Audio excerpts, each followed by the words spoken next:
Hi, Ellen Spiegel here. Gosh, we've talked a lot about setting goals, making plans, and doing things to achieve success.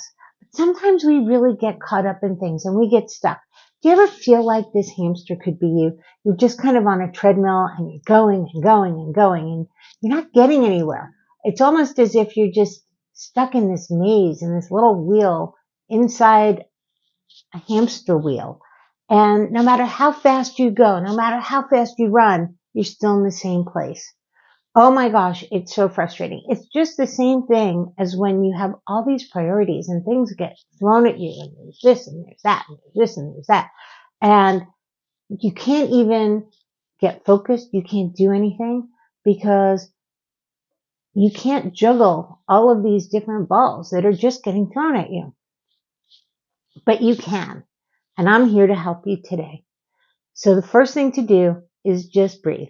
Take a deep breath because you need to be able to hone in on yourself, hone in on your priorities, have a structure for putting things together so that you can move forward in a productive way. We've talked in the past about SMART goals, and really that's what we're focusing on today. So as I've said in the past, and I went through my last video, SMART goals are goals that are specific, measurable, attainable or achievable, relevant, and time-bound. It's a fun acronym, and it really helps you get there. We're going to put a spotlight on each of these and go through them so that you understand what they really mean, not just at a high level, but in context. And then I'm going to go through and walk you through a personal example of how I use SMART goals in my life for a project that I had been putting off for years. So let's jump in. SMART goals, the S is for specific. And specific means that there is nothing unclear about it. You pinpoint the answers to your questions and the challenges, and it gives direction. So it's something that is very tangible, like it says, specific. Next is that it has to be something that's measurable. Your progress has to be trackable because otherwise you're going to be like that hamster. You're just going to be going and going and going and not wondering why you're not getting anywhere. You're going to say, I've put in all this effort. I've done all this work. Why aren't I going anywhere? And part of it is when you don't have measurements in place, you don't know that you've achieved or that you still have more time to go. So you have to have touch points and measurements and deadlines as part of the process. Really important for getting this to work. Next, it must be attainable and achievable. So I could say, I have a goal of being a billionaire. Is it attainable or achievable? No, not in this life. Not for me anyway. Maybe for some other people, but for me, no. Your goals have to be things that you can do. They have to be physically possible. They have to be attainable. They have to be achievable. And they have to be realistic because otherwise it's just not going to work. Right now, I can't tell you that I have a goal of being an Olympic swimmer. I'm too old, too out of shape, haven't trained, just is not attainable and achievable. Other things, very attainable, very achievable, very doable. You know the difference. So if you're putting together a SMART goal, it's got to be something that's doable. Next is it has to be relevant. It has to be consistent with your plans and your values. Because if it's not consistent with your plans and your values, you're not going to see it through. You know, you might say, gee, I would like to a pie in the sky kind of dream. But if it's not consistent with who you are as a person, it can't happen. I think you know I am a recovering politician. I spent 10 years in office, and I've spent more years running for office, sometimes successful, sometimes not successful. But if I turned around today and said, based on my 10 years in the Nevada legislature, I think I could be president of the United States, that is laughable, and it's not relevant. Your goals must be consistent with your plans and values because you have to be true to yourself. I've done an episode on authenticity, and I've done many different episodes on things that kind of cover this, but you have to be true to yourself. You have to be able to sleep at night. You have to be able to come up with plans and goals that you're going to throw yourself into so that you can succeed.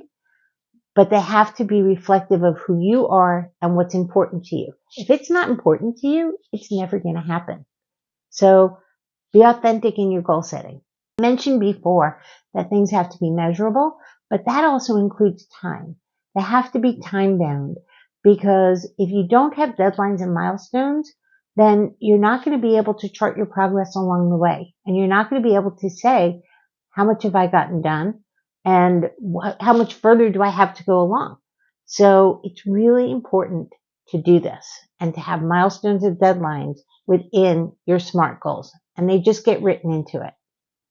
If you do all of this, you wind up reaching your goals and having success. It's something that people do all the time, and you probably do it and you don't even think about it.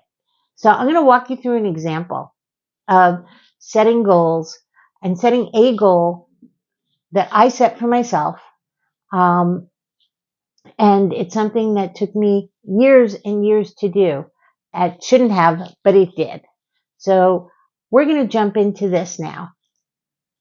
My backyard is really, really sad looking.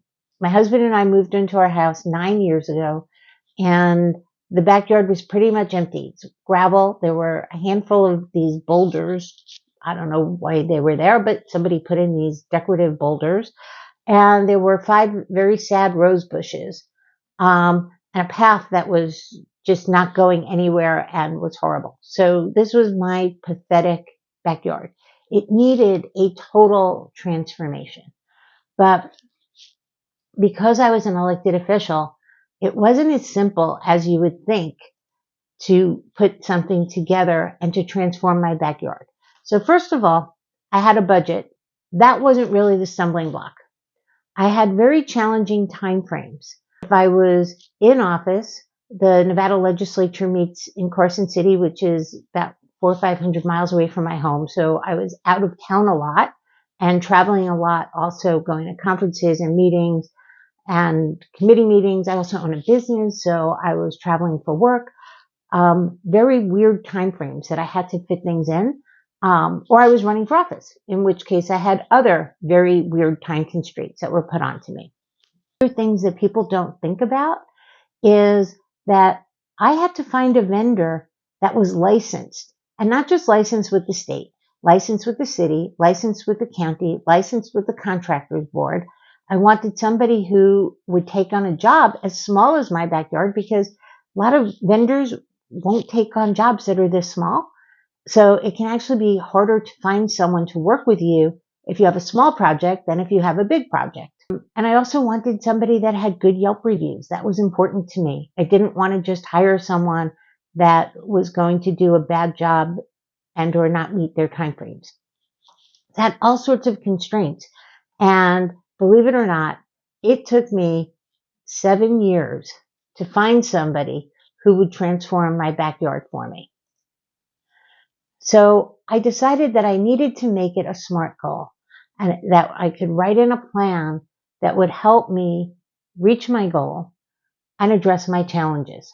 I knew this wasn't going to be easy, but I knew that it had to be done or it would never get done, because 7 years or 8 years, actually I think it was 8 years, was just far too long to be in my home and have that sad backyard. Especially during the pandemic, we didn't feel comfortable inviting people to hang out in our backyard because, well, it was sad.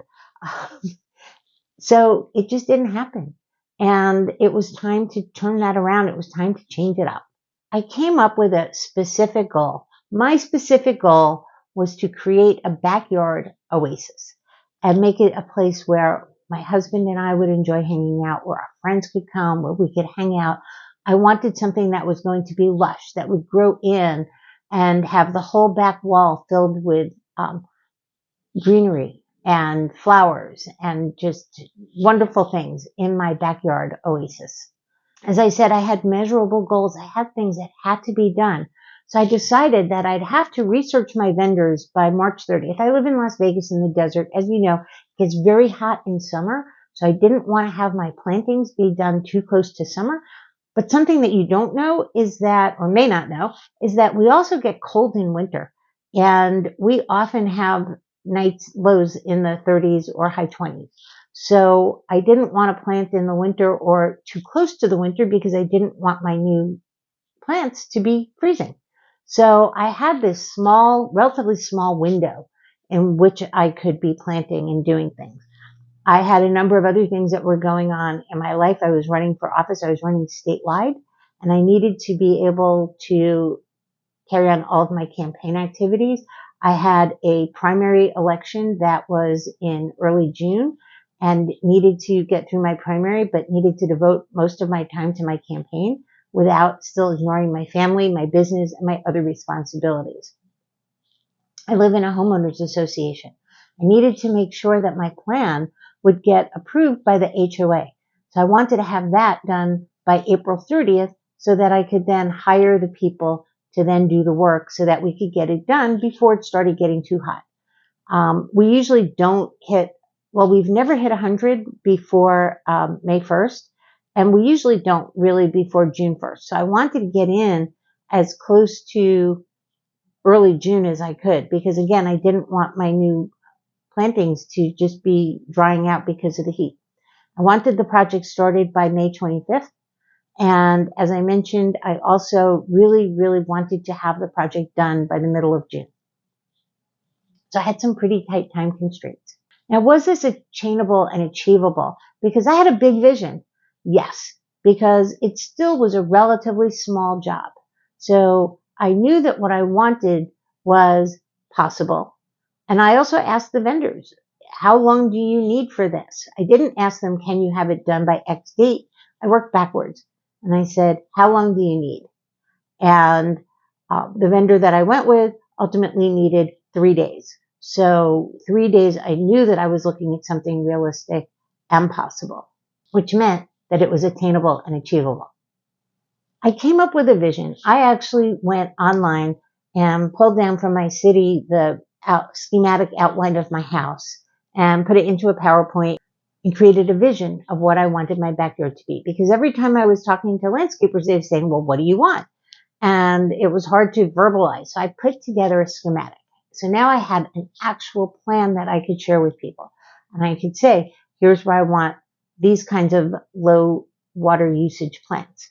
And I wanted some fruit trees. I wanted a lime tree, a lemon tree, and an orange tree, and just some flowers, and just some nice things that would grow in and become lush looking, not use water, a lot of water, and be easy to maintain.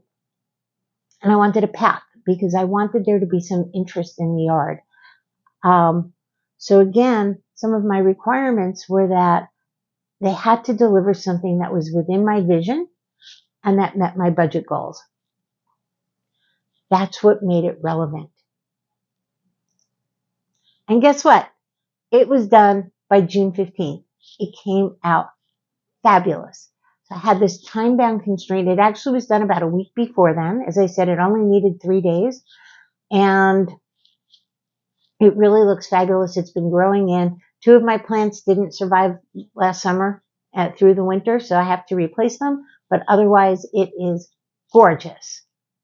Now, in doing this, you can see how by using SMART goals, I was able to achieve something. I was able to come up with a beautiful backyard that I wasn't able to do in all of those years of living here and all of those years of saying, gee, we really need to do something about the backyard. Gee, we really need to create a nice, lush, verdant place where we're comfortable hanging out. We're comfortable bringing our friends over.